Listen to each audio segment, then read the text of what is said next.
काही दिवसांपूर्वी एसटी कृती समितीकडनं राज्यभर आंदोलनाचं हत्यार उपसण्यात आलेलं होतं। त्यानंतर एसटी कृती समितीमध्ये अंगीकृत असलेले जवळपास 14 ते 15 संघटनांची बैठक जी आहे ती सह्याद्री अतिथीगृहावरती मुख्यमंत्री एकनाथ शिंदे यांच्या अध्यक्षतेखाली पार पडली। या संपूर्ण बैठकीमध्ये 6,500 रुपयांची वेतनवाढ जी आहे ती एसटी कर्मचाऱ्यांना देण्याचा निर्णय जो आहे तो मुख्यमंत्री एकनाथ शिंदे यांनी घेतला। परंतु या सगळ्या वेतनवाढीवरती आक्षेप जो आहे तो काँग्रेसच्या एसटी संघटनेचे जे पदाधिकारी आहेत श्रीरंग बर्गे यांनी घेतलेला आहे। या सगळ्या संदर्भात बोलण्याकरता आपल्यासोबत स्वतः श्रीरंग बर्गे आहेत। बर्गेजी, तुमचा आक्षेप मुळात काय नक्की? कारण की त्या मुख्यमंत्र्यांनी सह्याद्री अतिथीगृहावरती जी बैठक लावलेली होती, तुमचा कृती समितीचा संप होता, तो संप मागे घेण्यात यावा म्हणून ही बैठक होती आणि त्या बैठकीमध्ये 6,500 रुपये एसटी कर्मचाऱ्यांच्या पगारामध्ये वाढ होईल असा निर्णय जो आहे तो मुख्यमंत्र्यांनी घेतलेला होता। परंतु या संपूर्ण निर्णयाची वस्तुस्थिती काय? याच्यामध्ये मुख्यमंत्र्यांनी काय सांगितलं होतं की 1/4/20 पासून 6,500 सरसकट मूळ वेतनात कर्मचाऱ्यांच्या वाढ करण्यात येईल म्हणून। पण प्रत्यक्षात जे काल मिनिट्स आलेत त्या मिनिट्समध्ये असं म्हटलं की एप्रिल 24 पासून ही वाढ देणार। याचाच अर्थ की सरकारने याच्यात शुद्ध फसवणूक केली आहे। 21 पासूनचा 20 पासूनचा फरक दिलेला नाही, म्हणजे जवळजवळ 3-4 वर्ष आमचं कर्मचाऱ्यांचे त्यांनी पैसे ढापलेत असं म्हटलं तरी वावगं ठरणार नाही। खरं तर मग कबूल करायचं नव्हतं ना, कबूल करायचं नव्हतं।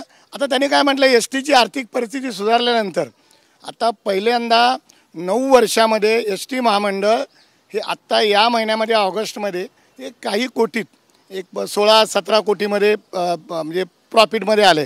पण ते हे सातत्य राहील असं काही सांगता येणार नाही आणि सातत्य जरी राहिलं तर एवढी अमाऊंट काही तयार होणार नाही। कारण ही जी फरकाची रक्कम जी आहे ती साधारण 3200 कोटी होते, तर 3200 कोटी व्हायला खूप वेळ लागेल। म्हणजे मला असं वाटतं की आता कर्मचाऱ्यांनी याचा नाद सोडूनच दिला पाहिजे, अशा पद्धतीनं सरकारने ते मिनिट्स काढलेले आहेत। खरं तर एसटी कर्मचाऱ्यांच्या कृती समितीची ही संपूर्ण संप होता। या संपामध्ये अनेक नेते मंडळी देखील बैठकीमध्ये, ज्यावेळेस सह्याद्री अतिथीगृहावरती बैठक झाली त्या बैठकीमध्ये देखील सामील झाले। शिवसेनेचे होते, भाजपचे होते, राष्ट्रवादी काँग्रेसचे होते, हे सर्वच नेते मंडळी आली। परंतु आता ज्यावेळेस मिनिट्स येतात त्या मिनिट्समध्ये खरं तर मूळ वेतनात जी 6,500 रुपयांची वाढ आहे ती 2024 पासून दाखवण्यात आली नाही। खरोखर हे खरंच आहे, 2000 एप्रिलपासून त्यांनी दाखवलेली आहे आणि शुद्ध फसवणूक आहे, घोर फसवणूक आहे। मी तर म्हणतो एस टी कर्मचाऱ्यांच्या जखमेवर मीठ चोळण्याचा प्रकार सरकारने केला आहे। कारण एक तर आमच्या कर्मचाऱ्यांना पगार कमी आहे, कमी पगारात त्यांनी आतापर्यंत काम केलं आणि ज्यावेळी द्यायची वेळ आली त्यावेळी अशा क्युरी काढून हे असं एस टी आर्थिक परिस्थिती सुधारल्यानंतर देण्यात येईल। मुळामध्ये याच्यात एक मुख्य भाग असा आहे की राज्याचे अर्थसचिव जे आहेत ओमप्रकाश गुप्ता हे नेहमी यात माहीर आहेत।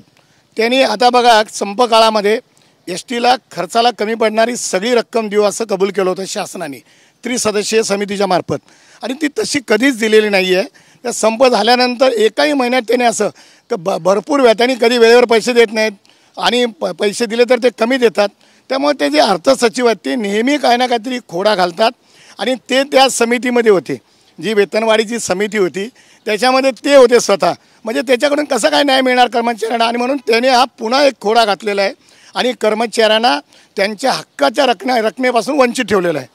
खरं तर सह्याद्री अतिथीगृहावरती जी बैठक झाली ती बैठक संपन्न झाल्यानंतर बाहेर आल्यानंतर प्रत्येक एस टी संघटनांनी जल्लोष केला, गुलाल उधळला की आमच्या पगारात रकमेत वाढ झाली। ॲडव्होकेट गुणरत्न सदावर्ते, त्यांच्या पत्नी जयश्री पाटील असतील, त्याचसोबत गोपीचंद पडळकर असतील, सदाभाऊ खोत असतील, तिसरीकडे उदय सामंत असतील, हे सर्वच नेते जे आहेत त्या पगारवाढीचं श्रेय घेण्याकरता समोर आलेलं होतं। परंतु आता जी वस्तुस्थिती समोर आली आहे ती भयावह आहे। नाही, हे खरंच आहे की मूळ पगारात 1/4/20 पासून 6,500 रुपयाची वाढ करणार म्हटल्यानंतर की म्हणजे वेतन आयोगाच्या जवळपास पोहोचण्याचा प्रयत्न सरकारने केला होता आणि ते चांगलं झालं होतं। आम्ही म्हटलं की ठीक आहे, अजून काही दिवसांनी राहिलेली रक्कम वेतन आयोगाच्या बरोबरीची आम्ही घेऊ मागून, असं मागणी करता येईल आणि करता येईल म्हणून आम्ही त्यावेळी सगळ्यांनीच जल्लोष साजरा केला। करता या जल्लोषामध्ये मी स्वतः सहभागी झालो होतो। पण हे मिनिट्स काढताना त्यांनी या त्रुटी ठेवलेत। आपण मिनिट्स दाखवू शकता का? मिनिट्समध्ये काय लिहिलेलं आहे नक्की काय? हे बघा, हे मिनिट्स आहे ज्यामध्ये पहिल्या क्रमांकाचा जो मुद्दा आहे त्याच्यामध्ये स्पष्ट म्हटलेलं आहे की 1 एप्रिल 24 पासून एप्रिल 24 पासून ही वाढ देण्यात येत आहे म्हणून, म्हणजे याचा अर्थ जवळजवळ 3-4 वर्षाचा फरकाचा काही उल्लेख केलेला नाही. एस टीची परिस्थिती सुधारल्यानंतर देऊ असं म्हटलं. याचा अर्थ सरकारला हे पैसे द्यायचे नाहीत, सरकार पळ काढतं आहे, सरकारने एस टी कामगारांची घोर फसवणूक केली असं मला या ठिकाणी सांगायला काही वाटत नाही. परंतु जे नेते मंडळी आता सहभागी झालेले होते त्यांच्यावरती तर प्रश्नचिन्ह निर्माण होतं ना. ज्यांनी जल्लोषात सहभाग घेतला, गुलाल उधळला, प्रत्येकाच्या अंगावरती जाऊन गुलाल उधळत होते. मी सुद्धा त्या बैठकीच्या नंतर बाहेर होतो, तर प्रत्येक नेते मंडळी गुलाल उधळत होता की एस टी कर्मचाऱ्यांचं भलं झालं म्हणून. नाही, म्हणून आता त्यांनीच या प्रश्नाचं उत्तर दिलं पाहिजे. जी सरकारने फसवणूक केली त्याचं उत्तर त्यांनी दिलं पाहिजे. आम्ही पहिल्यांदा याला विरोध केला आहे. मी स्वतः कालच या संदर्भातले प्रसिद्धीपत्रक काढून याला विरोध केला आहे. हे आम्हाला मान्य नाही म्हणून त्यांनीसुद्धा पुढं आलं पाहिजे. मग त्यांना कामगारांचा खरा कळवळ आहे का ते सरकारच्या बाजूचे आहेत खरं कळेल. मला असं वाटतं ही यांना कामगारांशी काही देणं घेणं नाही. हे असं परिपत्रक काढल्यानंतर त्यांनी कुणीही या संदर्भात एक स्टेटमेंटसुद्धा केलेलं नाही. म्हणून मला असं वाटतं ते कामगारांचा कळवळ आणून जे नाचत होते ना, ते सगळं त्यांचा हा बनाव होता, ते सगळं खोटं होतं हे आता सिद्ध झालं. यानंतर तुमच्या कृती समितीची, अर्थात कृती समिती नाहीतर तुमच्या काँग्रेस एस टी कर्मचारी संघटनेची भूमिका काय असणार आहे?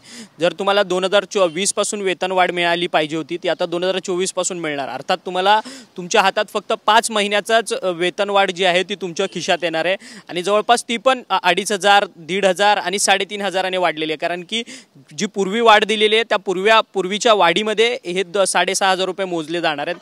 त्यामुळे आता तुमची पुढची भूमिका काय असणार? तुम्हाला मी एक सांगतो, आमची संघटना या संदर्भात काहीतरी नक्की विचार विनिमय करून तोडगा काढायचा प्रयत्न करेल, नाही तर संघर्ष करेल. आणि त्यासाठी आम्ही लवकरच बैठक घेऊ. आता गणपती सध्या सुरू आहे, गणपती झाल्यानंतर आमची एक बैठक होईल आणि त्याच्यामध्ये आम्ही नक्की सरकारसोबत संघर्षाचा पाऊल उचलू आणि सरकारला दाखवून देऊ की तुमची फसवणूक एस टीचे कर्मचारी सहन करणार नाहीत. आणि कृती समितीसुद्धा बैठक होईल, कारण आत्ताच हा निर्णय झाला आहे. त्याच्यामुळे त्या आपण बैठक घ्यायला वेळ तरी पाहिजे. आता अजून याच्यावरती एक परिपत्रक निघायचं आहे, ते परिपत्रक काय निघतं ते पण बघावं लागेल. त्याच्यातही 100% काही ना काहीतरी क्युरी असणार आणि म्हणून ते परिपत्रक काय निघतं बघू आणि मग पुढचा संघर्षाचा पाऊल उचलू. खरं तर धन्यवाद, तुम्ही आमच्याशी बातचीत केली होती. श्रीरंग बर्गे जे एस टी कर्मचारी संघटनेचे पदाधिकारी आहेत, सह्याद्रीच्या अतिथीगृहाच्या बैठकीमध्ये सर्वच एस टी कर्मचारी संघटनांना एस टी कर्मचाऱ्यांना मूळ वेतनात वाढ करून दिली 6500 रुपयांची आणि तीसुद्धा 2020 पासून दिलेली होती. मुख्यमंत्र्यांचं तसं आश्वासन होतं. परंतु ज्यावेळेस त्या बैठकीचे मिनिट्स निघाले, त्या बैठकीच्या मिनिट्समध्ये मुळात 2024 पासून ही वेतनवाढ होणार आहे. त्यामुळे एस टी कर्मचाऱ्यांच्या जखमेवरती मीठ चोळण्याचं काम जे आहे ते सरकारने केलेलं आहे, मुख्यमंत्र्यांनी केलं आहे. त्यामुळे या सगळ्या संदर्भात सरकारच्या विरोधात आम्ही संघर्षाचं पाऊल नक्कीच उचलू असं मत जे आहे ते श्रीरंग बर्गे यांनी आपल्याशी बोलताना व्यक्त केलेलं आहे. व्हिडिओ जर्नलिस्ट मनीष विचारेसह अक्षय मंकणी, TV9 मराठी, मुंबई.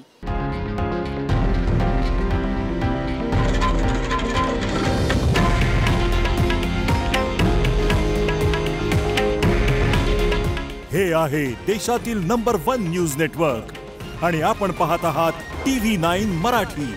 काळजी तुमची, हित महाराष्ट्राचं.